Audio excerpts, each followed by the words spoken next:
How to build a stress-free life, a blueprint. I think chronic stress is one of the biggest silent killers of 21st century. Insomnia, anxiety, PTSD, heart attack, and strokes are only some of the diseases that we are aware of where chronic stress plays a major role. Chronic stress can even push you into depression. Chronic stress is like a termite. It destabilizes your immunity and compromises your internal health completely. Let's understand what triggers stress and worry. When we anticipate something that is going to happen that is not in alignment with what we want, or the unfolding is uncertain with the flow of our life, triggers a negative emotional response in us. It does not need to be a grave event. Something as simple as not reaching office on time and you have an urgent meeting in office can also trigger stress. This is the simplest form of stress. The biggest impact on our health comes from chronic stress, the one that lasts for weeks, months, and years and becomes a part of our lifestyle. Every walk of life at some point of time will throw something at us that may trigger stress, be it kids' school admissions, academic pressures, pressures to get married, to become a parent, health worries, supporting aging parents, dealing with the divorce, earning and managing money, taxes, office politics, competition in job, dealing with job loss, economic recession, dealing with a pandemic, to do something or not to do something. The list is endless. You may deal or manage one of them, but the other one might be waiting for you in the lobby. You have to learn to cope with stress and ensure that it does not turn into chronic stress and affects your health. You cannot stop these life events and triggers. At some point of time, you are going to experience them. The only thing you can change to stop it from triggering a stress response in your mind is to change yourself. Let's see how we can build a stress-free life. Number 1. Stop overthinking and overreacting. I've had a lot of worries in my life, most of which never happened. Mark Twain. The moment something happens, our monkey mind swirls into action to picture all the possible ways something can go wrong and works against us. This in turn creates a loop. As we perceive a certain thing to be coming after us or expect a negative outcome, more than often we end up triggering or having a negative response. We are not suggesting that we are fully responsible for these experiences, but being defensive and expecting a negative outcome does not help us in any way. It just ends up acting as a fueling agent. That's it. So the first thing we can do to neutralize a stressful thought or worry is to stop overthinking and stop overreacting. And just say loudly to our monkey mind, calm down, several times. Don't think too much, just say it. If this still does not work, take the reverse approach. Imagine the worst case scenario and build a way back up to a neutral position or a way to resolve and manage the event. This will give a resolution to your uncontrolled thoughts. For example, you have a school admission screening coming up for your kid. You are having sleepless nights as you dread that you will not be able to clear the screening interview and secure the admission for some unknown made-up reason in your mind. Accept in your mind that it happens. Then build a follow-up defensive and resolving response. What all backup steps you can take and reach a neutral position rather than just beating up yourself with stress. Firstly, you can calmly prepare yourself more robustly for the screening interview. You can reach out to other parents and ask about their experiences and quickly learn from it. You can prepare and make your kid practice the answers and responses for common questions. And lastly, you can build a mindset that you're going to give your best and then leave that thought. If overthinking had worked, then there was no need for us to work. Overthinking does not work. Number 2. Put the problem in proper perspective. We suffer more in our imagination than in reality. Seneca. Take a pause and give structure to your problem or the troubling thought. Write down the problem. What's causing you the stress? Do not go by the face value of the troubling thought. Try to look underneath the problem. Define the problem and then ask, so what? Then note down your response. If applicable, you can further break down the response and ask further, so what? Keep doing this exercise till the time you do not reach or identify the root of the problem and reach a resolution. This will give a structure to your problem and will move you to a position of awareness and strength. Number 3. Don't run. Face the problem. Don't be an ostrich. Do not dig your head in the sand and expect that the problem will go away. Do not think that if you do not see the problem cannot see you. Define the problem.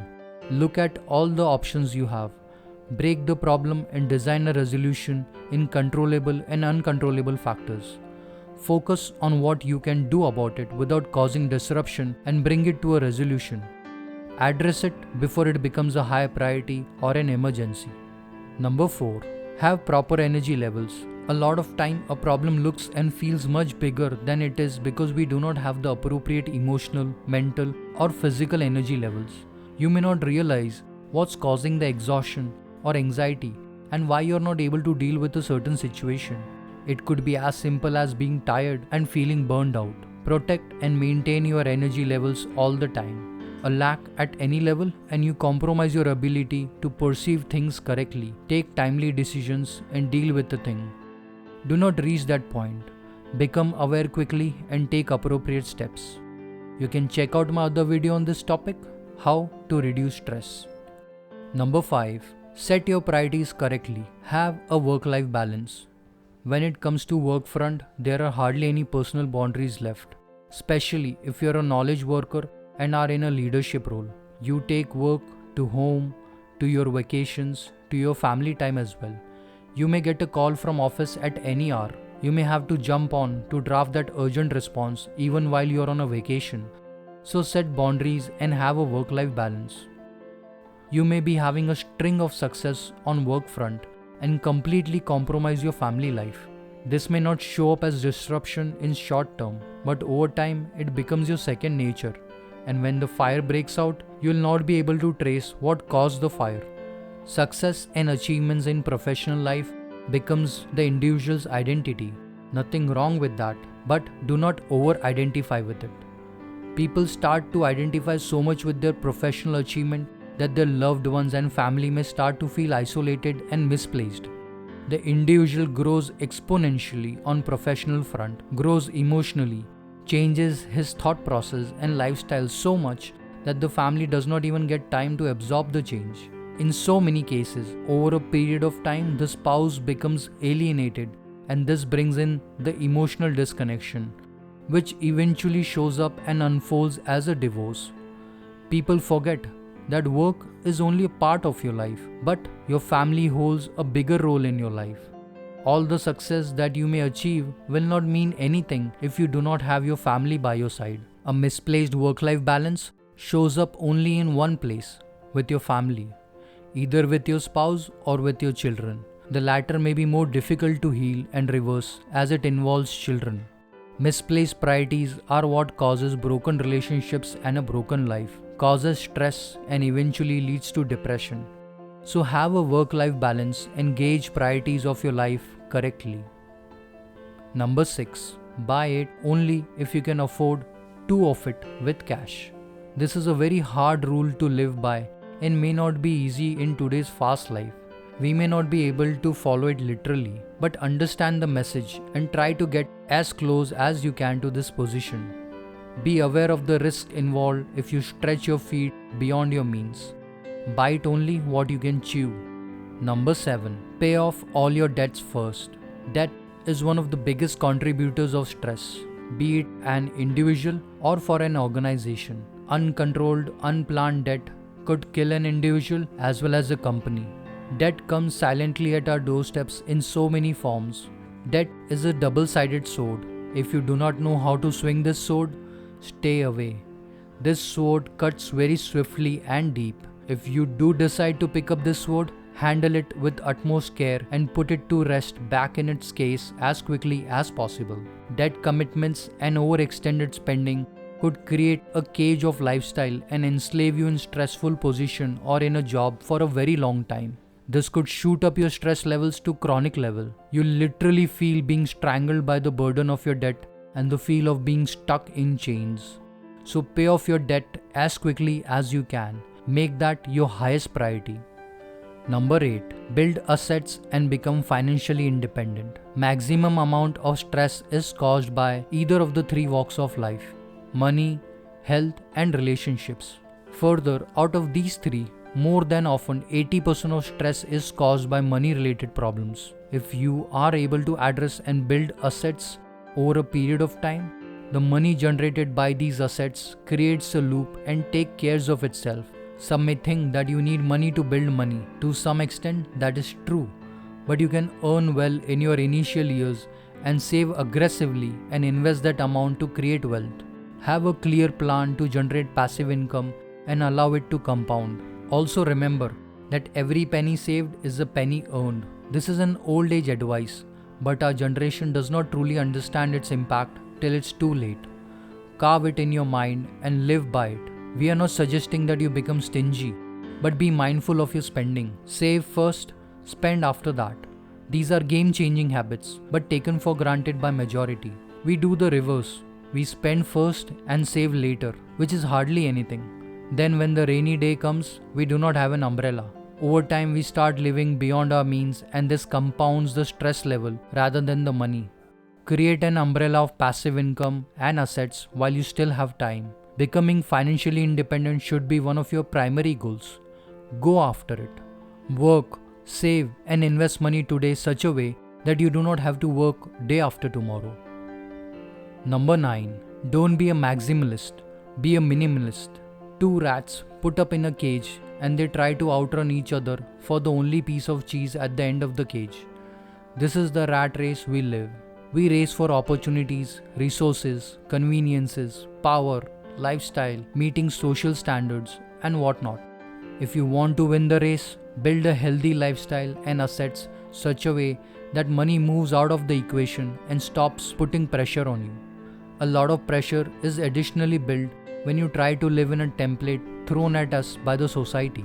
Nothing wrong with that, but do not allow this template to enslave you. This has gained more focus now due to the evolution of social media. Everyone on social media is extremely happy and has everything.